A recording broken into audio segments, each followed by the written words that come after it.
অসমের জোরহাট থেকে নির্দিষ্ট রুটে না গিয়ে পথ পরিবর্তন করেছিল রাহুল গান্ধীর ভারত জোড়ো ন্যায় যাত্রা। এই কারণেই এফআইআর দায়ের হয়েছে রাহুলের পদযাত্রার বিরুদ্ধে। অসম বিজেপি সরকারের একটি সূত্রের দাবি, বৃহস্পতিবার নিয়ম বহির্ভূতভাবে শহরের মধ্যে নির্দিষ্ট পথ বদল করা হয় যাত্রাকারী। এর জেরে গোটা এলাকায় অরাজকতার সৃষ্টি হয় বলে অভিযোগ উঠেছে।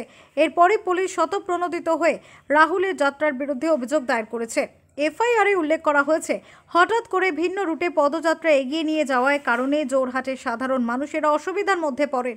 হুড়োহুড়িতে অনেকে মাটিতে পড়ে যান, পদপিষ্ট হওয়ার মতো পরিস্থিতি তৈরি হয়। এই আবহে জোরহাট সদর থানার পুলিশ স্বতঃপ্রণোদিত হয়ে যাত্রা এবং যাত্রার আয়োজকের বিরুদ্ধে মামলা রুজু করে। এফআইআরে উল্লেখ করা হয়েছে, জেলা প্রশাসনের নির্দিষ্ট করে দেওয়া নিয়ম লঙ্ঘন করে এগিয়েছে এই পদযাত্রা।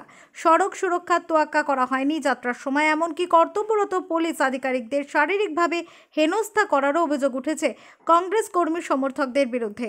ভারত জোড়ো ন্যায় যাত্রার আয়োজককারী কেবি বাইজুর নাম রয়েছে এফআইআরে। অসমের বিরোধী দলনেতা তথা কংগ্রেস নেতা দেবব্রত সাইকিয়া বলেন, জোরহাট শহরের পিডব্লিউডি পয়েন্টে কোনো পুলিশ মোতায়েন করা ছিল না, সেখানে পুলিশের ট্রাফিক ঘুরিয়ে দেওয়ার কথা ছিল। আমাদের পদযাত্রার জন্য যে রুট নির্দিষ্ট করে দেওয়া হয়েছিল তা খুব সরু ছিল। পদযাত্রায় বিশাল লোক সমাগম হয়েছিল। হেমন্ত বিশ্ব শর্মা এই পদযাত্রার সাফল্য নিয়ে উদ্বিগ্ন। জোরহাট অসম থেকে সঞ্জীব গঙ্গোইয়ের রিপোর্ট, ওঙ্কার বাংলা।